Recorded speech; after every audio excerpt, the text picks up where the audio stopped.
Abortar ou não abortar? Eis a questão. Esse é um grande dilema moral.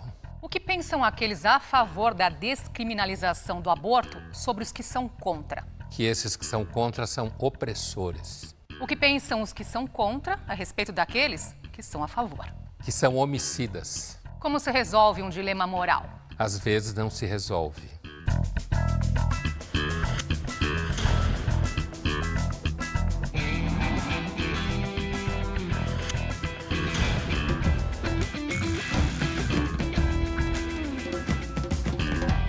Olá, imagine a seguinte situação. Um trem está prestes a atingir 5 pessoas.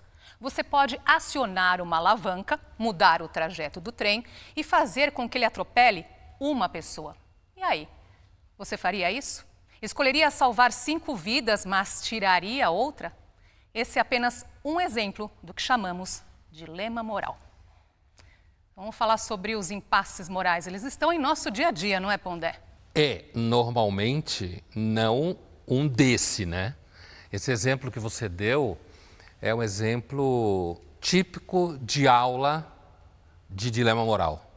Assim, o professor, exemplos semelhantes a esse, com variações, mas sempre essa ideia de que se for melhor para o maior número de pessoas, então você sacrifica uma, ou seja, o menor número de pessoas.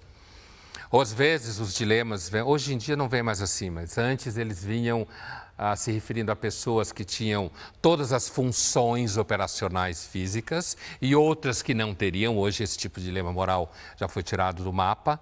Mas a verdade, o que você falou, Andresa, é que normalmente esse tipo de dilema não se passa na vida, né? Ele é didático, ele explica claramente o que é, porque um dilema moral, em ética ou moral, que na filosofia é a mesma coisa na sua origem, um dilema moral é a ideia de uma situação que talvez não tenha solução. Ou se tiver solução, é uma solução que não é exatamente uma solução que deixa todo mundo feliz ou que você consideraria moral. Que todo mundo concorda, não é? Com certeza não. Você mesma pode ficar dividida. Agora, você usou a palavra ética aí algumas vezes, então é a mesma coisa quando a gente diz dilema moral, a mesma coisa que dizer dilema ético? Ao longo dos séculos, milênio, a ética, a expressão ética acabou se transformando numa discussão às vezes mais técnica, né? Então você diz assim, é ético ou não fazer bebês planejados geneticamente? Enquanto que o conceito de moral, ele manteve o seu nível mais amplo. É uma reflexão sobre a liberdade humana, sobre o que fazer e não fazer. E é interessante, Andresa, porque em filosofia, quando você fala que uma pessoa é eticista, ela é, na realidade, uma pessoa especializada em discutir problemas éticos. Quando você fala que uma pessoa é moralista em filosofia, não tem nada a ver com ficar fazendo regra para os outros. Significa que essa pessoa é uma especialista em natureza humana, nos problemas da natureza humana, certo? Mas na origem é a mesma coisa, a gente não precisa ficar aqui fazendo essa diferença. Nesse exemplo do trem, parece que foi feita a escolha por um mal menor.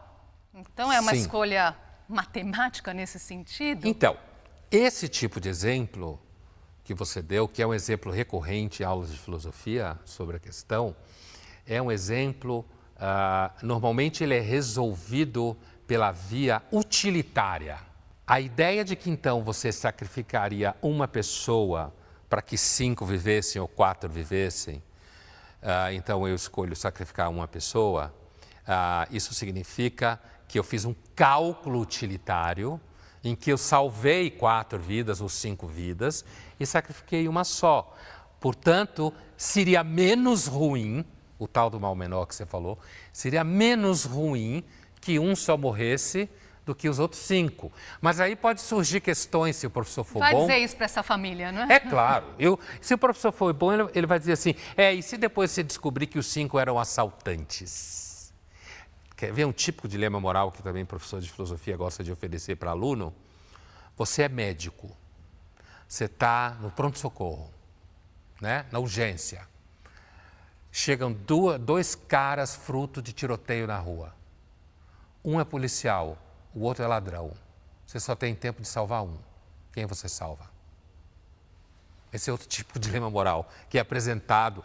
O objetivo de você apresentar um dilema moral para quem está se formando nessas questões é, antes de tudo, a pessoa perceber que ela deve baixar a bola dela e entender que não é fácil. Agora, o filósofo alemão Hegel defendia o direito de abrir exceção em uma lei em caso de extrema necessidade, que é o chamado direito de emergência. E entra aí o uso da moral? Claro que sim. O Hegel está pensando na possibilidade de que assim, você tem normas, certo? Leis ou normas. Mas às vezes você pode ter situações que tem uma nuance tal em que você deveria poder abrir uma exceção em relação à norma para avaliar aquilo, porque as normas, elas não necessariamente cobrem a totalidade dos dilemas morais que podem existir. Agora, na prática, né, alguém pode considerar que você abrir uma exceção numa norma, você está abrindo, criando uma jurisprudência negativa, digamos, em que, você abriu exceção para cá, e por que você não está abrindo exceção para lá?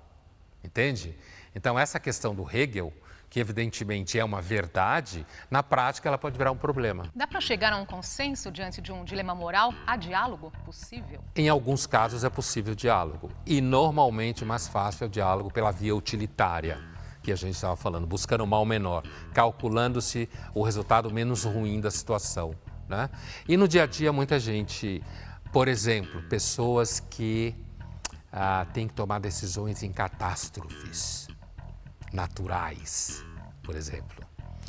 Ou no tempo da pandemia se debatia muito isso, né? Em situações de serviço público. Eu lembro dessas discussões sobre a Europa, Itália, quando começou aquele... Então, salvar a vida de jovem, não salvar a vida de jovem. Então, existem situações como essa e você pode, de repente, estabelecer algum tipo de diálogo. O importante é entender que, mesmo que haja diálogo, você não zera o mal-estar. Essa é a característica do dilema moral. Vai para casa com mal-estar.